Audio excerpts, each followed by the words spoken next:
جی سر، شروع کر سکتے ہیں آپ۔ جی شکریہ جی۔ میری اسکرین دکھائی دے رہی ہے نا جی آپ کو؟ جی سر آ رہی ہے، بالکل جی۔ بسم اللہ الرحمن الرحیم۔ فراہی سکول میں ہم جو سمجھنے کے لیے پاسٹ میں جو کچھ ہوا، جس ماحول میں مولانا فراہی نے آنکھ کھولی، اس کا ہم ایک سمجھ لیجئے کہ پوری 12-13 صدیاں جو ان سے پہلے ہیں ان کا ایک ہم جائزہ لے رہے تھے۔ تو ہم پھر پچھلی لاسٹ کلاس میں ہم ذرا قریب کے زمانے میں آ گئے تھے، جو انگریزوں کے یا فرانسیسیوں کے غلبے کے بعد شروع ہوا، اور اس میں کیا کیا اثرات ڈالے، کیا کیا افکار پیدا ہوئے، اس کا ہم جائزہ لے رہے تھے۔ جب یہ لوگ آئے ہیں، یعنی ویسٹرن فورسز، خواہ وہ کہہ لیجیے کہ فرانسیسی ہوں، پرتگالی ہوں یا انگریز ہوں، جب یہ ہمارے ملکوں میں آئے ہیں اور انہوں نے ہمارے ملکوں کو کالونیز بنا لیا ہے، تو جو یہ اپنے ساتھ چیزیں لے کر آئے تھے، اس میں چونکہ یہ 1600 کے بعد ایک رینائسنس کے دور سے گزر رہے تھے، پرانی جو یونانی طرز فکر تھا اس کو انہوں نے زندہ کیا تھا، اور بجائے اس کے کہ صرف ذہنی تصورات پر قائم رہیں، اس کو ٹیسٹ اور اس طرح کے جو بھی سائنس کے میتھڈ سے اس پر چیزوں کو پرکھنا شروع کیا تھا۔ تو اس کے کیا اثرات ہوئے تھے وہ ہم نے کچھ جائزہ پچھلی دفعہ لے لیا تھا، کچھ آج آگے بڑھتے ہیں۔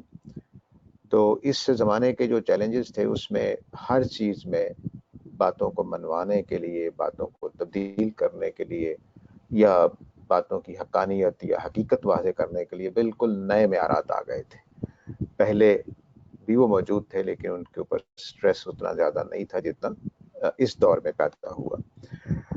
تو مثلاً کوئی چیز بھی فیکٹ اس وقت بنے گی جب وہ سینسز کے ذریعے سے آبزرو شدہ ہوگی، یعنی ایسا نہیں، ہم کسی چیز کو فیکٹ نہیں مان سکتے جو ہمارے ذہن میں بس خیال ہے اور اس کو نہیں، ہمیں ہمارے 5 سینسز کی رینج میں اس کو آنا چاہیے، اور اگر وہ نہیں آتی تو اس کا مطلب ہے کہ وہ فیکٹ نہیں ہے، اس کو ایویڈینسز سے پروف ہونا چاہیے اس کا۔ مثال کے طور پر اگر کوئی ہسٹری کا واقعہ ہے تو ہسٹری کی بکس کو اور ثابت کرنا چاہیے، یا اس کی کوئی بھی آج کل اس کے کوئی آرکیالوجیکل ایویڈنسز وغیرہ موجود ہیں تو وہ کم از کم سامنے ہونے چاہیے۔ ہم جو بات پیش کر رہے ہوں وہ ٹیسٹ ہونے کے قابل ہونی چاہیے، اور اگر وہ ٹیسٹ ہونے کے قابل ہے تو ہم یہ بتائیں گے کہ یہ جب کریں گے ہم تو یہ ہو جائے گا، یہ پریڈکشن ہو جائے گی۔ تو اس طرح سے یہ 3 چیزیں بڑے پیمانے پر پیدا ہوئیں کہ اب علم کس کو کہا جائے گا، اب کس چیز کو ہم مانیں گے کہ وہ صحیح ہے اور یہ صحیح نہیں ہے۔ تو یہ 3-4 چیزیں اس میں نیا کرائیٹیریا بن گیا تھا۔ ہسٹری کے اندر بھی کریٹیکل میتھڈ جو استعمال ہوا اس میں بھی یہی چیز تھی کہ پروف ہونا چاہیے ہر چیز کا، اور اس میں ایویڈنسز ہونے چاہیے۔ تو اب مثال کے طور پر اس طرح کی بحثیں شروع ہو گئیں کہ حضرت موسیٰ تو ہونے ہی نہیں چاہیے، کیونکہ ہسٹری میں جو بھی سیکولر ہسٹری ہے اس کا کوئی ثبوت ہمارے پاس ان کے بارے میں موجود نہیں ہے۔ محمد صلی اللہ علیہ وسلم کا ملتا ہے، ان کے یعنی غیر مسلموں کی اسی زمانے کے لوگ ہیں جو آپ کا ذکر کر رہے ہیں، لیکن آپ کے خطوط موجود ہیں جو مختلف بادشاہوں کو آپ نے لکھے، لیکن حضرت موسیٰ اتنے بڑے آدمی تھے کہ وہ فرعون کے گھر میں پلے بڑھے، اور پھر انہوں نے وہاں ایک بہت بڑی تبدیلی کا باعث بنے، فرعون کی ہلاکت کا باعث بنے، اپنی قوم کو آزادی دلائی۔ تو اتنے بڑے واقعات ہوئے اور باقی دنیا خاموش ہے، ان کے بارے میں کوئی ذکر نہیں کرتی کہ حضرت موسیٰ پیدا ہوئے اور انہوں نے یہ کام کیا۔ ایسا کوئی چیز ہمیں نظر نہیں آتی۔ تو اس سے وہ یہ کہتے ہیں کہ حضرت موسیٰ بس ایک سٹوری ہے، اس سے زیادہ کچھ نہیں ہے۔ تو اس طرح سے ہسٹوریکل کریٹیکل میتھڈ جو تھا اس نے ایک نئی فضا پیدا کر دی، مذہب کی بہت ساری چیزیں چیلنج ہونے لگ گئیں، اور اسی اصول پر انہوں نے ہماری حدیث کو، اسی اصول پر قرآن کو، اسی اصول پر فقہ کو، اسی اصول پر ہمارے قانون کو دیکھنا شروع کیا اور ہر چیز ایسے لگ رہا تھا کہ جیسے اس کے پرخچے اڑا دیں گے. اور یہ دوسرا بڑا چیلنج تھا ہمارے لیے. تیسرا بڑا چیلنج جو آیا وہ ہیومنزم کا تھا. یعنی یہ لوگ اگرچہ دوسری قوموں پہ چڑھائی کر رہے تھے, سب کچھ کر رہے تھے, لیکن لوگ ہوتے ہیں, ان کی حقوق ہوتے ہیں, ان کی آواز سنی جانی چاہیے, ڈیموکریسی ہونی چاہیے. اس طرح کے بہت سارے تصورات اس وقت سامنے آنے شروع ہوئے جو ہمارے اس مذہبی تصور سے ذرا ہٹے ہوئے تھے. اگرچہ اسلام کے اندر بھی پوری طرح سے انسانوں کے حقوق کی بات ہوتی ہے, لیکن ہمارے ہاں اصل زور جو ہوتا تھا وہ قانون الہی کا ہوتا تھا. بھئی اصل میں اللہ کا حکم ہے, باقی انسانوں کو دیکھیں گے. اب یہاں سے انسان خدا کی جگہ لینا شروع ہوتا ہے اور اسی کو, یعنی اب مثال کے طور پر سائنسدان کہتے ہیں کہ اگلی ایوولوشن ہمارے ہاتھوں سے ہوگی, یعنی ہم ایک نئی مخلوق بنانے میں کامیاب ہو جائیں گے. تو یہ انسان کا اپنے بارے میں یہ شعور کہ وہ پوری کائنات پہ حاکم ہے اور اس کو کنٹرول کر سکتا ہے, یہ ایک طرف انکار ہوا تھا کہ اتنی بڑی کائنات کے اندر ایک چھوٹے سے ذرے کے برابر زمین کے اوپر چیونٹیوں کی طرح ہم چل رہے ہیں. تو اس کے بارے میں یہ تصور کہ وہ اس کے لیے دنیا بنائی گئی ہے. لیکن سچی بات ہے کہ انسان اپنے اس ذہن کو آج بھی دوسرے معنی میں مانتا ہے. تو اس سے ایک انسانیت کے بارے میں ایک نیا تصور پیدا ہوا. کچھ چیزیں جو علمی طور پر تھیں وہ چیلنج ہو گئیں جو پہلے حقیقت کے طور پر مانی جاتی تھیں, جیسے جیو سینٹریسزم ہے کہ زمین سینٹر میں ہے اور سورج وغیرہ اس کے گرد گھومتے ہیں. اسی طرح سورج ڈوبتا ہے یا چڑھتا ہے, یہ تصورات تبدیل ہوئے کہ وہ تو بس چکر لگا رہا ہے, نہ ڈوبتا ہے نہ چڑھتا ہے. لیکن بہرحال یہ اس طرح کے تصورات ہیں. تو مثال کے طور پر ہندوستان میں احمد رضا خان بریلوی صاحب نے ایک پوری کتاب لکھی اس موضوع پر کہ, اور کہا کہ میں ثبوت دینا چاہتا ہوں کہ زمین ساکن ہے اور سورج وغیرہ اس کے گرد گردش کرتے ہیں. اگرچہ بعد میں قرآن ہی کی بات ثابت ہوئی کہ زمین بھی چل رہی ہے اور یہ سارا کچھ جو کچھ بھی آسمانوں میں ہے کل فی فلک یسبحون, وہ اس میں تیر رہا ہے. لیکن اس زمانے میں پہلے زمین کو ساکن سمجھا جاتا تھا کیونکہ اگر یہ ساکن نہ ہو تو ہم سارے اڑ جائیں, اور جب معلوم ہوا کہ نہیں یہ بھی ساکن نہیں ہے اور کچھ بھی ساکن نہیں ہے, تو اس طرح سے سٹیجز میں یہ بات سامنے آئی. تو یہ تصورات چیلنج ہو گئے. اسی طرح مذہب کو بلائنڈ فیتھ کا نام دیا گیا اور اس میں پروفٹ ہوڈ کیا ہوتی ہے یہ تو کوئی سچا تصور نہیں لگتا, کوئی ثبوت نہیں اس کا, ہم کیسے اس کو ثابت کریں. لگتا یہ ہے, میں ان کی بات سمجھا رہا ہوں, اللہ مجھے معاف کرے, کہ یہ غالباً کوئی دورے سے پڑھتے ہیں ان لوگوں کو کہ جس کی وجہ سے ان کو لگتا ہے کہ ہمیں پیغام مل رہا ہے. اور آج بھی اس طرح کے بہت سارے کیسز ہوتے ہیں تو ہم ان کا علاج کرواتے ہیں, وہ ٹھیک ہو جاتے ہیں. تو یہ پروفٹس بھی نعوذ باللہ کچھ ایسی ہی کیفیت لگتی ہے. اور نبی صلی اللہ علیہ وسلم کے بارے میں تو انہوں نے اس باتوں سے بھی فائدہ اٹھایا جو ہماری حدیث کی کتابوں میں ہے کہ جب وحی آتی تھی تو ایسے لگتا تھا جیسے گھنٹیاں بج رہی ہیں اور آپ کو اتنی کچھ کیفیت ہوتی تھی کہ آپ کا پسینہ آ جاتا تھا سردیوں میں بھی. تو یہ جو وحی کی یہ جو پروسیس تھا, اس کو انہوں نے بتایا کہ یہ تو جسمانی کچھ ان ایلمنٹس ہیں, جو بیماریاں ہیں جو سامنے آ رہی ہیں, اللہ معاف کرے. تو اس طرح انہوں نے اس کو ریجیکٹ کر دیا, یعنی نبوت کو ماننے کو تیار نہیں ہوئے. اگرچہ حضرت عیسیٰ کو وہ ایک اہمیت دے رہے تھے جو کرسچن آئے تھے, لیکن وہ پروفٹ کے طور پر نہیں بلکہ کچھ اور پہلو سے ان کی اہمیت بن رہی تھی. تو چنانچہ کیا ہوا جی, جو ہم نے کہا تھا کہ فیکٹ وہ ہوگا جس کو ہم 5 سینسز سے آبزرو کر سکیں, اس میں جن بھی گئے, فرشتے بھی گئے, یہ معجزات بھی گئے, اور حضرت عیسیٰ وغیرہ کی ولادت بھی گئی کہ وہ باپ کے بغیر پیدا نہیں ہو سکتے. یہ اس طرح کے بہت ساری چیزیں, نظریات ڈائریکٹ ہمارے چیلنج میں آ گئے تھے. اسی طرح جو پنشمنٹ ہے اسلام دیتا ہے, اس کے اوپر اعتراضات ہوئے. میرج ود عائشہ, حضرت نبی اکرم صلی اللہ علیہ وسلم کی حضرت عائشہ سے شادی بچپنے میں ہوئی, اس کو ایک اعتراض بنا لیا گیا. حضرت زید اور زینب کی شادی اور پھر طلاق, اور پھر نبی صلی اللہ علیہ وسلم سے حضرت زینب کی شادی, اس کو بہت اچھالا گیا. جہاد کو بہت اچھالا گیا. تو یہ جو تصورات اسلام کے تھے اس کے اوپر بہت زیادہ سمجھیے کہ اٹیک تھا اس زمانے میں. اور یہ سوال بھی پورے زور سے اٹھا دیا گیا کہ اگر قرآن، انجیل اور تورات یہ اللہ کی کتابیں ہیں تو ان میں اتنے ڈفرینسز کیوں ہیں؟ یہ کیسے ہو گیا کہ قرآن مجید کچھ باتیں کہہ رہا ہے اور بائبل کچھ کہہ رہی ہے، حالانکہ دعویٰ دونوں کا یہی ہے کہ اللہ کا کلام ہے. تو مثال کے طور پر، اور اللہ تعالیٰ کے ہاں غلطی نہیں ہوتی. جب اللہ تعالیٰ کے ہاں غلطی نہیں ہوتی اور وہ باتیں کر رہے ہیں، اور ایک زمانے میں کچھ باتیں، دوسرے زمانے میں کچھ باتیں، تو یہ چیز ان کو سمجھ نہیں آ رہی تھی. تو اس لیے انہوں نے کہنا شروع کیا کہ مذہب کوئی چیز نہیں ہے. اسی طرح ایک اور چیز سامنے آئی کہ بائبل میں بہت ساری ہسٹوریکل فیکٹس کے خلاف باتیں موجود ہیں، بہت ساری سائنس کے خلاف باتیں موجود ہیں، اور اسی طرح قرآن مجید میں بھی انہوں نے کہنا شروع کیا. چنانچہ مذہب اپنے اوورال جو بھی مذاہب تھے وہ سارے کے سارے چیلنج ہو گئے، لیکن چونکہ ہم مسلمان ہیں تو ہمارے اوپر وہ زیادہ چیزیں افیکٹ کر رہی تھیں جو قرآن، نبی اکرم صلی اللہ علیہ وسلم یا اسلام کے بارے میں مسائل پیدا کر رہے تھے. تو اسی طرح سے عورت کا مقام اور اس طرح کی چیزیں، یہ سارا کچھ اس میں زیر بحث آنے لگا. آہستہ آہستہ ہر چیز نمایاں ہوتی چلی گئی. اور ایک بہت بڑا اعتراض کیا گیا جی کہ علم تو بڑھتا اس وقت ہے جب وہ اوپن اینڈیڈ ہو، آپ بھی اس پہ بات کر سکیں، میں بھی بات کر سکوں، میں کوئی ڈسکوری کر کے اس میں اضافہ کر سکوں، آپ کوئی ڈسکوری کر کے اس میں اضافہ کر سکیں.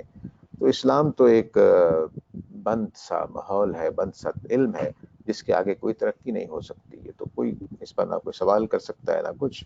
تو اس لیے اسلام جو ہے وہ ایک جامد چیز ہے جو رکی ہوئی ہے. علامہ اقبال کی اگر آپ چیزیں پڑھیں گے تو علامہ اقبال اپنی جو ریکنسٹرکشن آف ریلیجیس تھاٹ ہے اس کو لکھنے پہ موو اسی اعتراض سے ہوئے تھے کہ اسلام جامد ہے، اس کے اندر رکا ہوا ہے ایک جگہ پہ، بس اس میں نہ کوئی کمی آ سکتی ہے نہ تبدیلی. غلطی اس کی واضح نہیں کی جا سکتی کیونکہ غلطی واضح کریں گے تو آپ کافر ہو جائیں گے. تو یہ اس طرح سے ایک پورا، جب سمجھ لیجئے کہ مغرب ایسا لگتا ہے کہ ہم مسلمانوں کے خلاف لٹھ لے کر کھڑا ہے، علمی بھی، تلوار بھی، بندوق بھی، سب کچھ وہ ہمارے خلاف ہے. اصل میں کیا تھا کہ وہ پورے مذاہب کو چیلنج کر رہا تھا، لیکن ہمیں چونکہ اپنے اپنے چیلنجز ریسیو ہو رہے تھے تو اس لیے ہم اس کو یہ سمجھ رہے تھے. اب جب یہ چیلنجز آئے ہیں، یہ سارے کے سارے جو ابھی ہم نے دیکھے ہیں، میں نے صرف ایک موٹے موٹے جو مشہور ہیں انہی کا ذکر کیا ہے. بہت پیچیدہ بحثیں بھی ہیں اور بہت باریک نقطے بھی ہیں جس میں اسلام کے بارے میں یہ باتیں کی گئی تھی. مسلمانوں کے اندر اب، بلکہ یوں کہنا چاہیے کہ تمام مذاہب کے لوگوں کے اندر 3 رسپانسز، یعنی 3 طرح کے رویے اس کے خلاف یہ جو چیلنجز آ رہے تھے وہ اختیار کیے گئے. کچھ لوگ سائنسدانوں کی اور کہہ لیجیے کہ مغربیوں کی اس بات سے متاثر ہو کر کہ اچھا اتنی غلطیاں ہیں، اچھا قرآن اور تورات میں اختلافات ہیں، اچھا ان میں خرابیاں پائی جاتی ہیں، اچھا ان میں اتنی ظالمانہ سزائیں ہیں، اچھا نبی صلی اللہ علیہ وسلم وہی ویسے ہی تھے، نعوذ باللہ وہ بھی معاشقے میں پڑ گئے، شادیاں کی اتنی زیادہ کی، ایک چھوٹی سی بچی سے بھی شادی کر لی. تو یہ سارے تصورات مل کر ایک بڑی تعداد کو، اگر وہ میں بڑی کا مطلب اس معنی میں نہیں بول رہا کہ وہ ریٹ میں یعنی کوئی 51% تھی، نہیں، ایک بڑی تعداد یعنی لوگوں کی کنسیڈریبل تعداد وہ مذہب کو چھوڑ دی.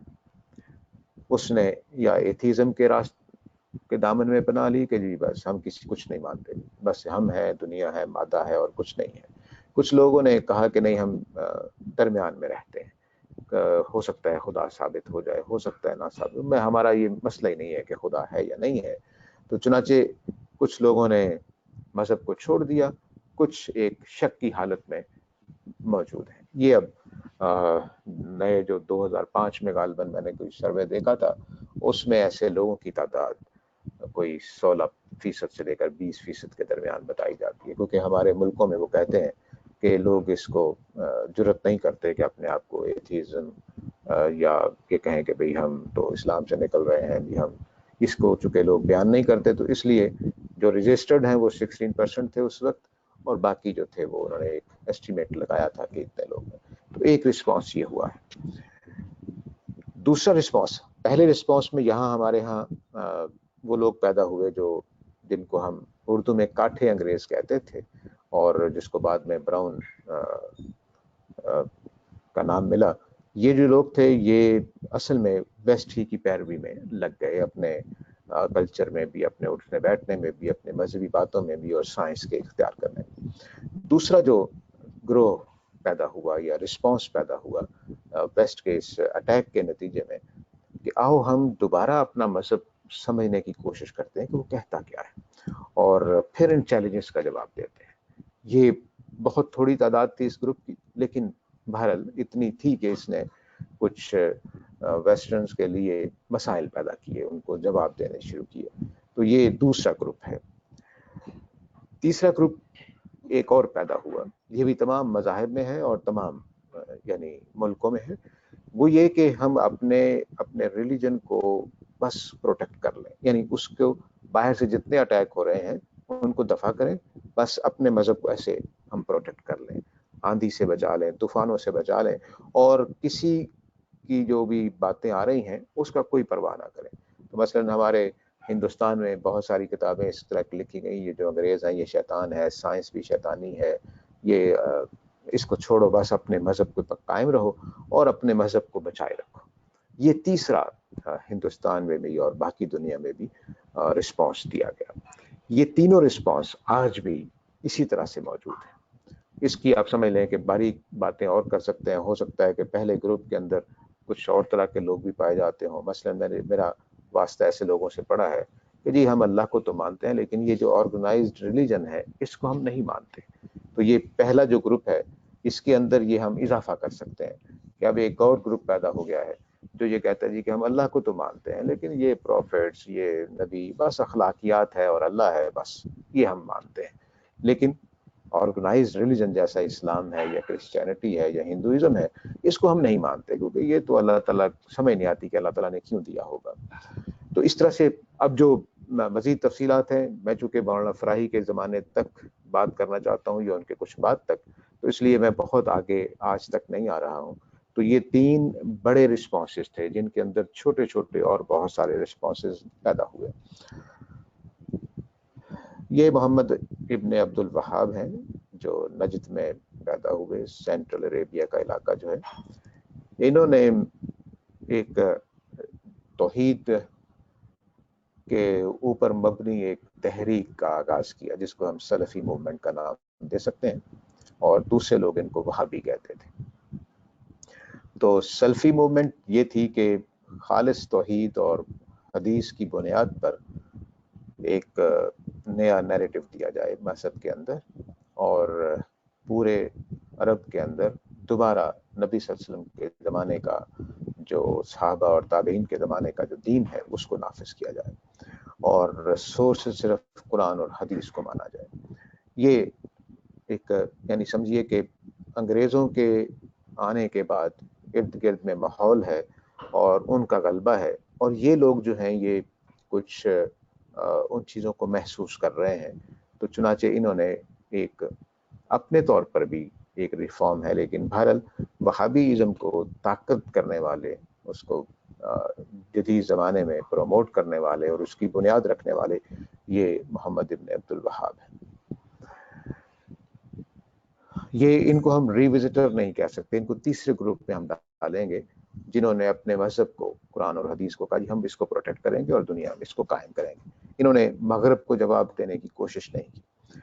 مغرب کو جواب دینے والوں میں سب سے نمایاں نام اس شخص کا ہے جس کی تصویر آپ دیکھ رہے ہیں، یہ جمال الدین افغانی ہیں۔ یہ اگرچہ اپنے علاقے کے اعتبار سے، اپنے اوریجن کے اعتبار سے ان کے بارے میں کچھ بہت واضح باتیں معلوم نہیں ہیں، کچھ لوگ ان کو ایرانی سمجھتے ہیں، کچھ لوگ ان کو افغانی سمجھتے ہیں، بہرحال وہ اپنا نام افغانی ہی کے ساتھ لکھتے تھے۔ اور یہ پرانے زمانے میں رواج بھی ہوتا تھا کہ مثلا آپ اگر کراچی میں رہے ہیں پھر لاہور میں رہیں تو اس طرح سے نام لکھ دیتے تھے کہ فلاں صاحب کراچی والے، اور پھر اگر وہ کراچی کے کچھ عرصہ رہے پھر لاہور میں آ گئے تو پھر کہیں گے جی کہ کراچوی اور لاہوروی، تو اس طرح سے بن جاتا تھا۔ تو یہ شاید ایسا ہی ہوا کہ افغانستان سے چونکہ ہندوستان میں آئے تو وہ نام پڑ گیا کہ یہ افغانی ہیں، یہ افغانستان سے آئے ہیں۔ یہ وہ شخص ہیں جنہوں نے ماڈرنزم کی بنیاد رکھی ہے اسلام کے اندر، یعنی بہت مؤثر اور بہت چلنے پھرنے والے آدمی، تقریباً ویسٹ کے ساتھ ساتھ یعنی انگلینڈ وغیرہ بھی گئے، لیکن پورا عالم اسلام شاید یہ پھرتے رہے اپنے زمانے میں۔ کچھ لوگوں کا خیال ہے کہ یہ انگریزوں کے ایجنٹ تھے، کچھ لوگوں کا خیال ہے کہ نہیں، یہ ایک انڈیپینڈنٹ اسکالر تھے۔ تو بہرحال انہوں نے ماڈرنزم کی بنیاد اس معنی میں رکھی کہ پرانے جو نظریات ہیں جو مسلمان مانتے آ رہے ہیں، ان کی جو سمجھ لیجیے کہ اس کو چھوڑا جا سکتا ہے قرآن اور سنت کو قائم رکھتے ہوئے۔ دوسری ان کی مشہور جو موومنٹ ہے وہ پین اسلامزم کی ہے کہ تمام مسلمان اکٹھے ہو جائیں اور ایک ریاست بنائیں، تب ہم انگریزوں کا مقابلہ کر سکتے ہیں۔ تو یہ سمجھیے کہ یہ اینٹی ویسٹ ایک ذہن ہے کہ مغربی لوگ دشمن ہیں، ظالم ہیں، ان کو اپنے علاقوں سے مار بھگانا ہے، اور مذہب کو بھی اب جو چیلنج درپیش ہے اس کے لیے بھی ایسا کرنا ہے کہ دوبارہ اس مذہب کو ریوزٹ کیا جائے، قرآن اور سنت کی بنیاد پر اس کو دوبارہ ری تھنک کیا جائے اور لوگوں کو جواب دیا جائے۔ یہ اس وجہ سے ہم ان کو کہا جاتا ہے کہ یہ ماڈرنزم کے فاؤنڈر فگر ہیں جنہوں نے یہ نئی اپروچ دی۔ یہ میں نے پہلے بات کر دی کہ وہ جتنے بھی غیر مسلم تھے، خاص طور سے مغربی قوتیں، ان کے وہ بہت خلاف تھے،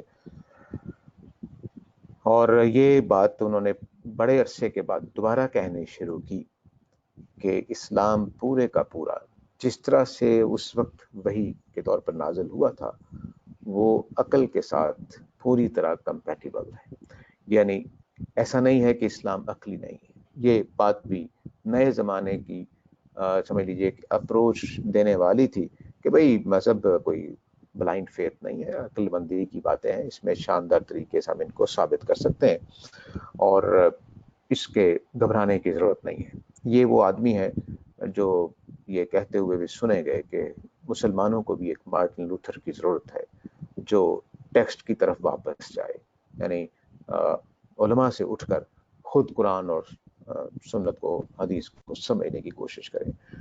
اسی طرح ان کا ایک بہت میجر جو تصور ہے وہ یہ کہ میٹیریلزم جو ہے وہ گمراہی ہے، اس سے بچنا چاہیے، اور ویسٹ کے پاس میٹیریلزم ہے اس لیے ہم اس کو پسند نہیں کرتے۔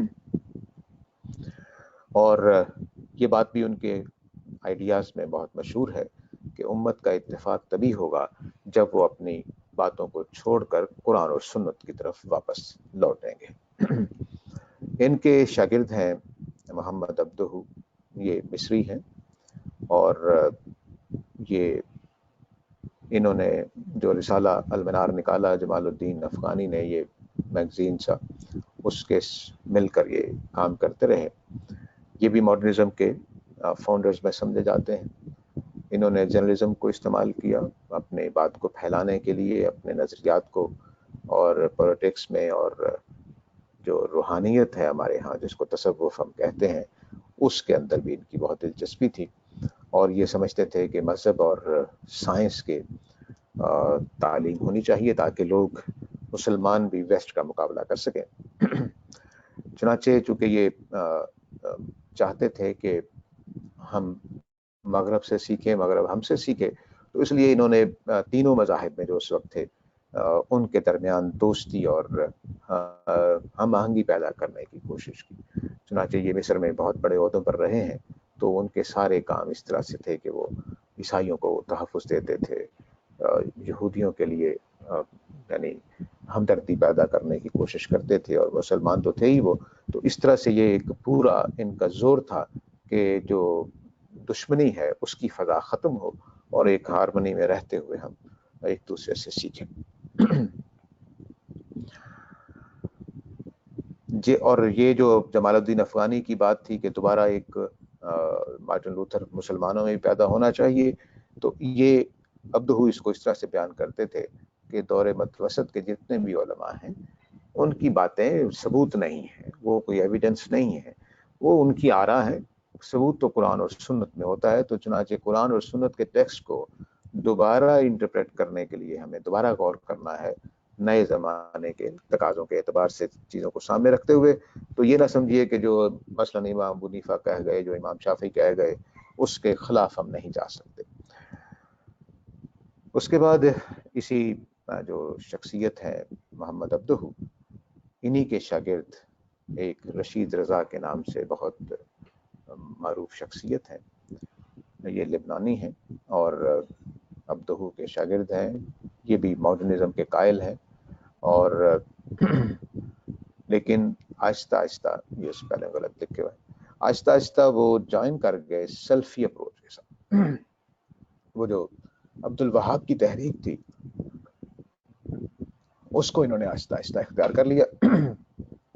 کیونکہ جب ماڈرنزم کی طرف ہم جاتے ہیں تو ہمارے پاس کوئی چیز اس کے سوا سہارا نہیں دے سکتی یا ہمارے لیے بچاؤ کا باعث نہیں بنتی کہ جب تک ہمارے پاس ٹھوس کوئی چیز موجود نہ ہو. تو ماڈرنزم اگر بالکل ہی مذہب کی سرحدوں سے پار جانا چاہے تو ایک الگ بات ہے، لیکن اگر وہ مذہب کے دائرے میں رہنا چاہتا ہے تو پھر سلفی اپروچ بہت سادہ دو ٹوک ہوتی ہے کہ بھئی قرآن اور حدیث، بس ایک اللہ کی بات ہے، ایک اللہ کے رسول کی بات ہے، دین بس اتنا ہی ہوتا ہے، باقی سب لوگوں کی بنائی ہوئی فلسفے اور باتیں ہیں. تو اس طرح سے یہ جو جمال الدین افغانی نے بات شروع کی تھی اور پھر عبدہ سے پھر رشید رضا تک آئی، تو یہ ڈیولپ ہوتے ہوتے یوں سمجھیے کہ ماڈرنزم اور وہابیزم یہ ایک ہی یعنی روٹ پر نکل پڑتے ہیں کہ قرآن و سنت رہ جائے، باقی جتنے بھی علماء ہیں پرانے، جتنے بھی صوفیہ پیدا ہوئے، وہ بس ٹھیک ہے، ان کو ہم احترام کریں گے، ان کی بات دیکھیں گے، لیکن وہ فائنل اتھارٹی نہیں ہے. فائنل اتھارٹی اللہ اور اللہ کے رسول ہے. یہ ایک آئیڈیا دوبارہ جو سمجھیے کہ ڈیولپ ہو گیا. اس کو اب آج کل منیملزم بھی کہا جا رہا ہے، اور یہ بھی کہا جا رہا ہے کہ یہ یعنی جو مارٹن لوتھر کی ہمارے ہاں اثرات ہوئے، وہ اس کا ایک شاخسانہ ان کو کہا جاتا ہے. یہ تقلید کے بہت اگینسٹ ہے. ظاہر ہے کہ جب ہم قرآن سنت کی طرف واپس جائیں گے اور علماء کی بات کو چھوڑیں گے تو تقلید چھوڑنی پڑے گی. البتہ ان کا جو یہ آئیڈیا تھا، جو پہلے دونوں ان کے جو استاد ہیں انہوں نے بیان نہیں کیا، وہ یہ کہ ہر شخص، میں، آپ، ریڈی لگانے والا، ڈاکٹر، انجینئر، موچی، جولاہا، سارے کے سارے اس قابل ہیں کہ ڈائریکٹ اپنے ذہن سے وہ قرآن مجید کو اور سنت کی انٹرپریٹیشن کر سکتے ہیں. مثلا آپ نے قرآن پڑھا تو آپ کو جو معنی سمجھے آ گئے، بس ٹھیک ہے، آپ ایک صاحب عقل آدمی ہیں تو آپ کی وہ رائے ہوگی. میں نے جیسے سمجھا وہ میری رائے ہوگی. چنانچہ اس میں عالم کے اوپر انحصار کرنا، یہ انہوں نے کہا کہ درست نہیں ہے. جب قرآن مجید اتر رہا تھا تو بدو بھی اس کو سمجھ رہے تھے، ابو بکر صدیق بھی سمجھ رہے تھے. تو ابو بکر اور بدوؤں کے درمیان جو فرق ہے وہ آج بھی علماء اور عوام کے درمیان ہے، تو وہ چیزوں کو سمجھ سکتے ہیں. یہ اب تینوں شاگرد ہیں جو ایک تصویر میں اکٹھے کیے گئے ہیں. یہ تینوں یوں سمجھ لیجیے کہ غیر انڈیا سے باہر، یعنی ہندوستان کے علاقوں سے باہر، یہ تینوں عالم اسلام میں بہت زیادہ مؤثر شخصیات ہیں. جس طرح ہندوستان میں سر سید اور شاہ ولی اللہ کا نام لیا جا سکتا ہے، اسی طرح عربوں کے ہاں ان تینوں کا نام لیا جا سکتا ہے. جمال الدین افغانی کے اثرات ہندوستان میں بھی ہیں، لیکن باقی ان دونوں کے اثرات اتنے زیادہ نہیں پہنچے. البتہ عبد الوہاب کے اثرات ہندوستان میں ان دونوں کے مقابلے میں زیادہ ہیں. لیکن بہرحال جب افکار کسی علاقے میں پیدا ہو جائیں تو اس کے اثرات دوسرے ملکوں میں پہنچتے ہیں. تو ایسا نہیں ہو سکتا کہ ہم کہیں کہ ہندوستان رشید رضا اور عبدہ کے اثرات سے پاک ہے. ایسا نہیں ہے، بلکہ اگر ہم کہہ سکیں تو مودودی صاحب پر عبد الوہاب کے اثرات ہو سکتے ہیں اور عبدہ کے اثرات ہو سکتے ہیں. تو اس لیے یہ بالکل ہم الگ تو نہیں کر سکتے، لیکن بہرحال ان تینوں شخصیات کا عالم اسلام میں بہت زیادہ اثر ہے. تو باہر کی دنیا کا جائزہ لے کر اب ہم انڈیا میں آتے ہیں. یہ یونائٹڈ انڈیا ہے ابھی پاکستان بننے سے پہلے. تو اس میں جو نمایاں ترین شخصیت ہے وہ شاہ ولی اللہ دہلوی ہے. شاہ ولی اللہ دہلوی اپنے بیک گراؤنڈ کے اعتبار سے حنفی ہیں، ظاہر ہے کہ ہندوستان میں حنفی تھے مغلوں کے زمانے میں، لیکن یہ حج کرنے گئے تو وہاں سے انہوں نے ایک شافعی فقہ کا بہت قریب سے جائزہ لیا، کیونکہ پرانے زمانے میں لوگ چاہتے تھے تو کچھ عرصہ لمبا رہنا ہوتا تھا، اور ظاہر ہے کہ اگر آدمی عالم دین ہے تو وہ ان کی عربی سمجھتا ہے، بات کر سکتا ہے، تو چنانچہ وہاں رہ کر انہوں نے بہت کچھ سیکھا کہ شافعی فقہ کے اندر یہ خوبیاں بھی کچھ ہیں۔